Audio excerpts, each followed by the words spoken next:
नमस्कार मंडळी. उद्योगपती अनिल अंबानी यांच्या मुलाचं लग्न झालं आणि त्या सोहळ्याला देशभरातील अनेक राजकीय व्यक्ती उपस्थित होत्या.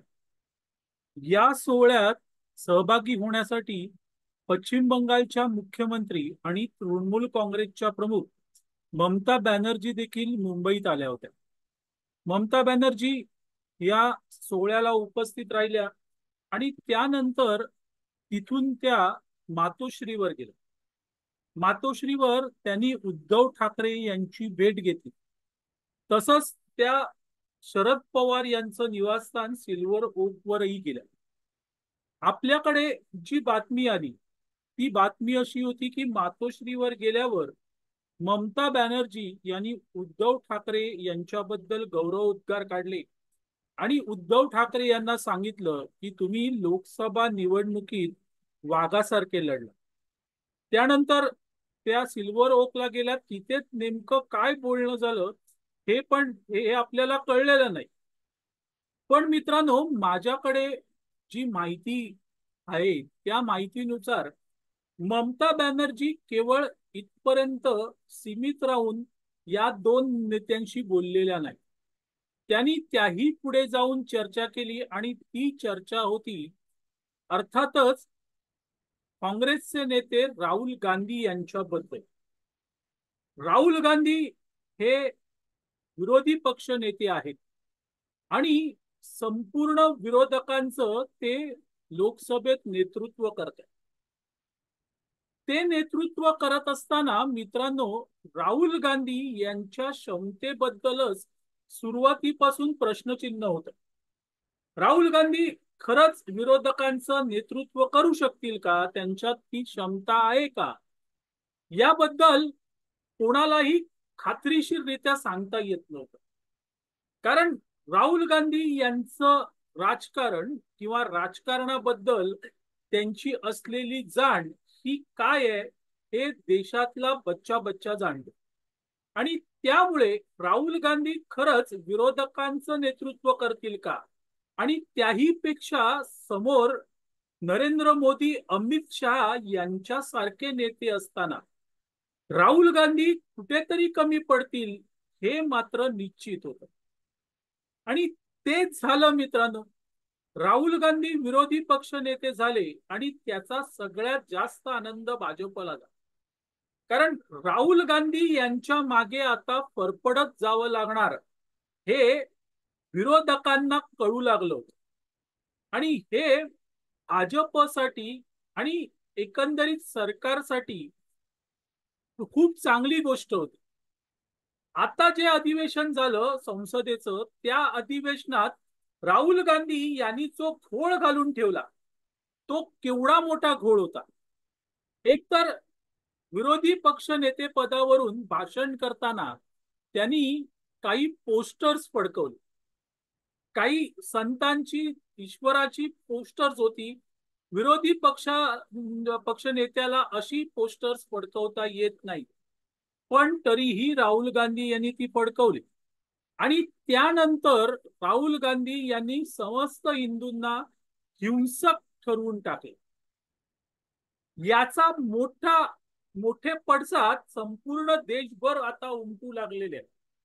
आणि त्यामुळे इंडी आघाडीतले जे इतर पक्ष आहेत ते कमालीचे अस्वस्थ झाले आहेत मित्र.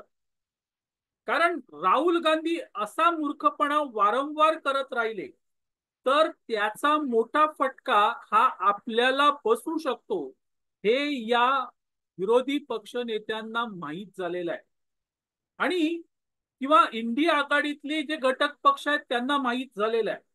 आणि त्यामुळे याबद्दल तोडगा काय काढायचा असा सगळा प्रश्न आहे. आपण संसदेचं कामकाज, लोकसभेचं कामकाज टीव्हीवरून बघितलं असेल.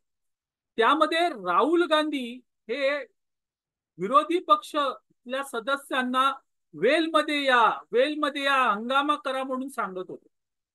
आणि ते अर्थातच लोकसभेच्या नियमांच्या विरोधात होतं.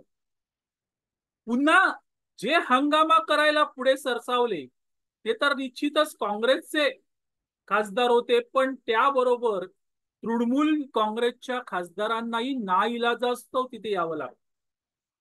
राहुल गांधी यांनी मोहम्मद पैगंबर देखील अभयमुद्रेत आहेत असं सांगितलं. मोहम्मद पैगंबर यांचं छायाचित्र कुठेही उपलब्ध नाहीये आणि ते इस्लामच्या विरोधात आहे. मग त्यांची अभय मुद्रा राहुल गांधी बोलण्याच्या नादात बोलून गेले, त्याचे पडसाद मुस्लिमांमध्ये देखील उमटले. आणि असा हा वेडेपणा, मूर्खपणा राहुल गांधी सातत्याने करत राहिले तर त्याचा तोटा आपल्याला भोगावा लागेल, हे ममता बॅनर्जी यांना उमजलेलं आहे. आणि त्यामुळे ममता बॅनर्जी या शरद पवार किंवा उद्धव ठाकरे यांच्याकडे गेल्या, ते या विषयावर चर्चा करण्यासाठी गेल्या होत्या की राहुल गांधींचं नेमकं काय करायचं. आपण किती दिवस राहुल गांधींच्या मागे परपटत जायचं, ही चर्चा करायला किंवा त्यांच्या भेटी दरम्यान ही देखील चर्चा झाली अशी माझी माहिती. आणि ही माहिती अर्थातच खळबळजनक आहे, कारण राहुल गांधी विरोधी पक्ष नेते होऊन इनमिन काही दिवस झालेले आहेत आणि त्यामध्येच राहुल गांधी भारी कोणाला पडलेत, तर देशातल्या सगळ्या विरोधी पक्षांना भारी पडायला लागले. ते मोदी सरकारला किती भारी पडले, तर अजिबात नाही. उलट मोदी सरकारच्या हातात, भाजपच्या हातात, हिंदुत्ववादी पक्षांच्या हातात राहुल गांधी यांनी आयतं कोलीत दिलेलं आहे. पण त्याचा फटका विरोधी पक्षांना बसतोय किंवा बसणार आहे. आणि म्हणूनच अस्वस्थता इंडिया आघाडीमध्ये आहे.